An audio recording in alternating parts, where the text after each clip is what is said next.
Hi friends, welcome to Photoshopics. ఇవాళ video వచ్చేసి post designing. So post డిజైనింగ్లో first ఈ విధంగా కంపోజిషన్ని అరేంజ్ చేసుకుంటాం. దాని తర్వాత కటింగ్స్ ఇవన్నీ కంప్లీట్ చేసుకుంటాం. కంప్లీట్ చేసుకొని బేసిక్గా ఉండే కలర్స్ అనేవి అడ్జస్ట్ చేసుకుంటాం, అంటే లైటింగ్స్ కానీ ఇలాంటివన్నీ, షాడోస్ అవిని. దాని తర్వాత టోటల్ కలర్ గ్రేడింగ్ అనేది మనం అప్లై చేస్తాం. సో ఇంకా ఈ వీడియోని లేట్ చేయకుండా స్టార్ట్ చేసేద్దాం. సో ఫస్ట్ నేనేం తీసుకుంటానంటే ఒక ఎంటీ పేజ్ అయితే తీసుకుంటాను. ఇప్పుడు మీకు వీడియోలో చూపించేటట్టుగా ఒక ఎంటీ పేజ్, మనకి ల్యాండ్స్కేప్ కానీ పోర్ట్రేట్ అయితే పోర్ట్రేట్ వ్యూలో కానీ ఎలా అయినా.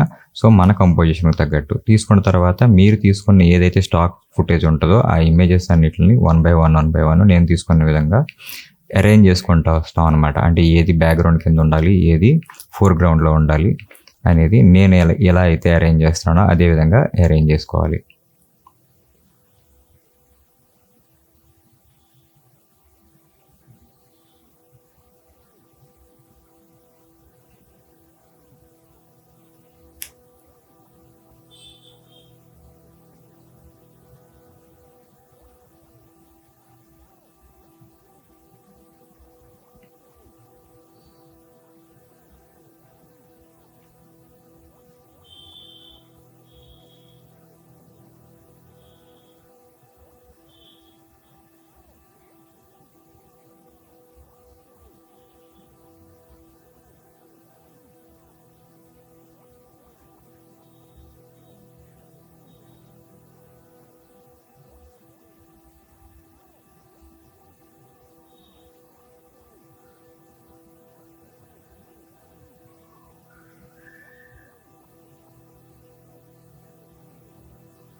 సో చూస్తున్నారు కదా, ఈ విధంగా టోటల్ కంపోజిషన్ అయితే నేను వన్ బై వన్ ఒక్కొక్క ఇమేజ్ని, అంటే ఒక్కొక్క లేయర్ని నేను మన డాక్యుమెంట్లో అయితే నేను ప్లేస్ చేసుకుంటూ ట్రాన్స్ఫర్ చేసుకుంటూ వస్తున్నాను. ఏది ఏ సైజులో ఉండాలి అనేది నేను ట్రాన్స్ఫర్ చేసుకుంటూ వస్తున్నాను. సో దీని నెక్స్ట్ స్టెప్ ఏంటంటే ఫొటోస్ కట్ చేయాలి బ్యాక్గ్రౌండ్ నుంచి. సో అది మనకి ఇంకా టైం వేస్ట్ చేయకుండా నేను స్కిప్ చేసి కట్ చేసేస్తాను. కట్ చేసేసి అక్కడ ప్లేస్ చేసి వదిలేస్తాను ఇమేజెస్ని. సో ఇప్పుడు నాకు బ్యాక్ డ్రాప్లో స్కై ఏ రేంజ్లో కనపడాలి ఏంటి, ఆ వైట్ ఫాగ్ తోటి ఎంత ఉండాలనేది నేను స్ట్రెచ్ చేసి పెట్టుకుంటున్నాను అంతే. సో ఇప్పుడు నెక్స్ట్ స్టెప్ చూస్తే మీకు ఇక్కడ నేను కటింగ్స్ అయితే చేసేసాను, ఆ పర్సన్ది, నెక్స్ట్ అలా బీర్ది. అలాగే ఇప్పుడు అక్కడ మనకి సన్లైట్ ఎఫెక్ట్ లాగా, అంటే ఎర్లీ మార్నింగ్ ఎఫెక్ట్ లాగా రావడం కోసం ఒక వైట్ బ్రష్ తోటి నేను జస్ట్ అక్కడ ట్యాప్ చేశాను.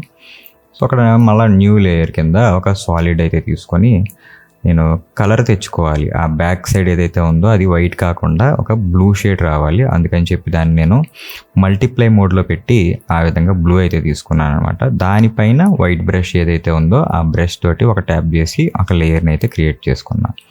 సో ఇప్పుడు ఏంటంటే బ్యాక్ సైడ్ నుంచి వచ్చే లైటింగ్కి తగ్గట్టుగా ప్రతి లేయర్కి మనం లైటింగ్ అనేది అడ్జస్ట్ చేయాలి. అది ఎలా అడ్జస్ట్ చేయాలంటే, లాంగ్లో మీరు ఎప్పుడైనా ఒక ల్యాండ్స్కేప్ ఇమేజ్ చూస్తే మీకు దగ్గరలో ఉన్న ఆబ్జెక్ట్ ఏమో ఎక్కువ కాంట్రాస్ట్ ఉంటుంది, లాంగ్లో ఉన్న ఏదైతే సబ్జెక్ట్ ఉంటుందో అది తక్కువ కాంట్రాస్ట్ ఉంటుంది. ఆ విధంగా ప్రతిదీ నేను కాంట్రాస్ట్లు అనేవి అడ్జస్ట్ చేసుకుంటూ వస్తున్నాను. సో దగ్గరగా ఉన్నవి ఏంటి, మనకి ఇక్కడ ఈ ట్రీ బ్రాంచ్ ఏదైతే ఉందో అది దగ్గరగా ఉంది, అలాగే పర్సన్ దగ్గరగా ఉన్నాడు, అలాగే పైన ఉన్న లీవ్స్ అనేవి దగ్గరగా ఉన్నాయి. ఇంకా లాంగ్లో ఉన్నదంటే బ్యాక్గ్రౌండ్లో ఉన్నదనమాట. సో దానికి అంత కాంట్రాస్ట్ అవసరం లేదు. అందుకని ప్రతి దానికి నేను కాంట్రాస్ట్ అనేది కొంచెం అడ్జస్ట్ చేసుకుంటా ఈ విధంగా లెవెల్స్లో ఉన్న కాంట్రాస్ట్ని పెట్టుకుంటూ వస్తున్నాను. సో మీకు వీడియో చూస్తే ఆల్మోస్ట్ అర్థమవుతూ ఉంటుంది. సో స్కిప్ చేయకుండా చూడడానికి ట్రై చేయండి.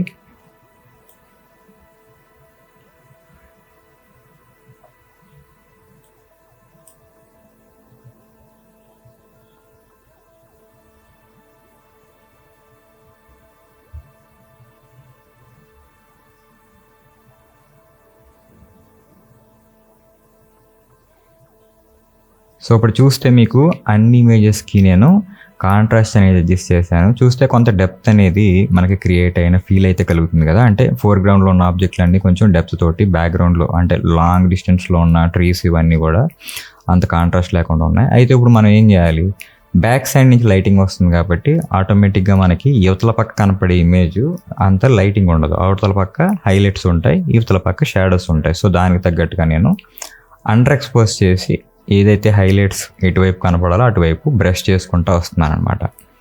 సో ఈ విధంగా మీరు వీడియోలో కనిపిస్తున్నట్టు మీరు కూడా ఈ హైలైట్స్ అనేవి ఎక్కడ ఉండాలనేది మాస్క్ పద్ధతి ద్వారా మీరు ఈ విధంగా చేసుకుంటూ రావచ్చు. సో ఎక్స్పోజర్ అనేది కానీ, లేదా లెవెల్స్ కానీ, లేదా కర్వ్స్ కానీ ఏదైనా యూస్ చేయొచ్చు. ఇందులో పర్టికులర్గా ఇదే వాడాలని ఏం లేదు. సో ఎవరు కన్వీనియంట్గా వాళ్ళు యూస్ చేసుకోవచ్చు. సో ఇది టైం టేకింగ్ ఉంటుంది కాబట్టి దీన్ని కొంచెం ఫాస్ట్ ఫార్వర్డ్ చేస్తాను.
సో చూసారు కదా, ఈ విధంగా అన్ని లేయర్స్ని కూడా ఏదైతే ఫ్రంట్కి ఉన్నాయో అన్నిటికి కూడా హైలైట్స్ ఎక్కడ ఉంటాయి, అలాగే షాడో అనేది ఎటువైపు ఉంటుంది, ఎక్కడ ఉంటుంది అనే దాన్ని బట్టి మనం మాస్కింగ్ అనేది అప్లై చేసుకుంటూ రావాలి.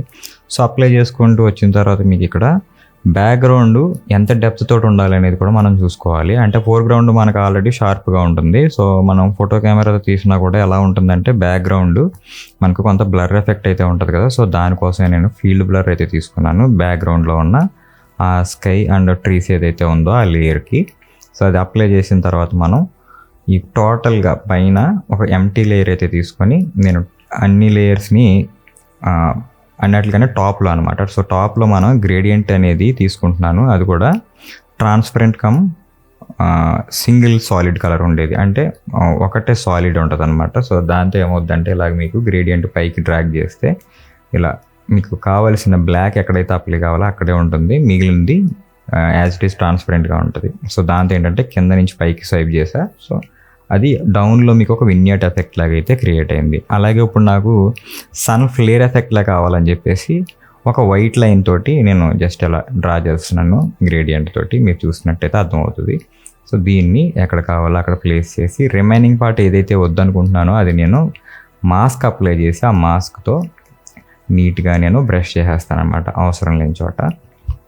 సో ఇప్పుడు చూసుకున్నట్టయితే నేను ట్రీసీ అన్నట్లకన్నా కొంచెం బ్యాక్ సైడ్ పెట్టుకొని దానికి ఇప్పుడు మాస్క్ అప్లై చేస్తాను. సో మాస్క్ అప్లై చేసి బ్లాక్ సాలిడ్ కలర్ తీసుకొని నేను బ్రష్ తోటి నేను అవసరం లేని చోట నేను జస్ట్ స్వైప్ చేస్తున్నాను అనమాట. దాంతో మీకు అక్కడ రిమూవ్ అయిపోతుంది. ఓకే, ఈ విధంగా లైటింగ్ ఎక్కడైతే కావాలనుకున్నానో అక్కడ మాత్రమే అది ప్లేస్ చేశాను. ఓకేనా, మీరు ఈ విధంగా ఏ లేయర్కి ఆ లేయరు నేమ్ కూడా మీరు పెట్టుకున్నారనుకోండి కన్ఫ్యూజన్ లేకుండా ఉంటుంది మనకి. ఎప్పుడైనా రైట్ క్లిక్ చేసి ఆ లేయర్ని సెలెక్ట్ చేసి దానికి ఏదైనా అప్లై చేయాలనుకున్నప్పుడు లేయర్ 1, లేయర్ 2, లేయర్ 3 ఈ విధంగా కాకుండా ఇది ట్రీ లేయరు, లేకపోతే ఇది బ్రాంచ్ లేయరు, లేదా ఇది పర్సన్ లేయర్ అని పెట్టుకున్నాం అనుకోండి, ఈజీగా ఐడెంటిఫై చేయడానికి అయితే మనకు ఛాన్స్ ఉంటుంది. సో అందుకే లేయర్కి నేమ్ అనేది అప్లై చేస్తున్నాను. చూస్తే మీకు ఇప్పుడు టోటల్గా ఇమేజ్ మొత్తం ఏ కలర్లో ఉండాలి అనే దాన్ని బట్టి నేను అంటే ఒక మూడ్ క్రియేట్ చేయాలని చెప్పేసి ఒక సాలిడ్ కలర్ లేయర్ అయితే తీసుకొని దానికి ఒక గ్రీనిష్ ఎల్లో టింట్ అనేది అప్లై చేసి దాన్ని నేను మల్టిప్లై మోడ్లో పెట్టాను. మల్టిప్లై మోడ్లో పెట్టి సో ఎక్కడైతే మరీ హెవీగా ఉండకూడదు అనుకుంటున్నానో అక్కడ మాస్క్ అప్లై చేసి బ్రష్ పర్సెంటేజ్ అనేది బాగా లీస్ట్లో పెట్టుకున్నాను. అంటే ఒపాసిటీ అనేది ఆల్మోస్ట్ 7-12 అలా పెట్టుకొని, సో అంత ఎక్కువ ఇక్కడ ఇంటెన్సిటీ ఉండకూడదు అన్న చోట నేను జస్ట్ రిమూవ్ చేసేస్తున్నాను అనమాట బ్రష్ చేస్తూ.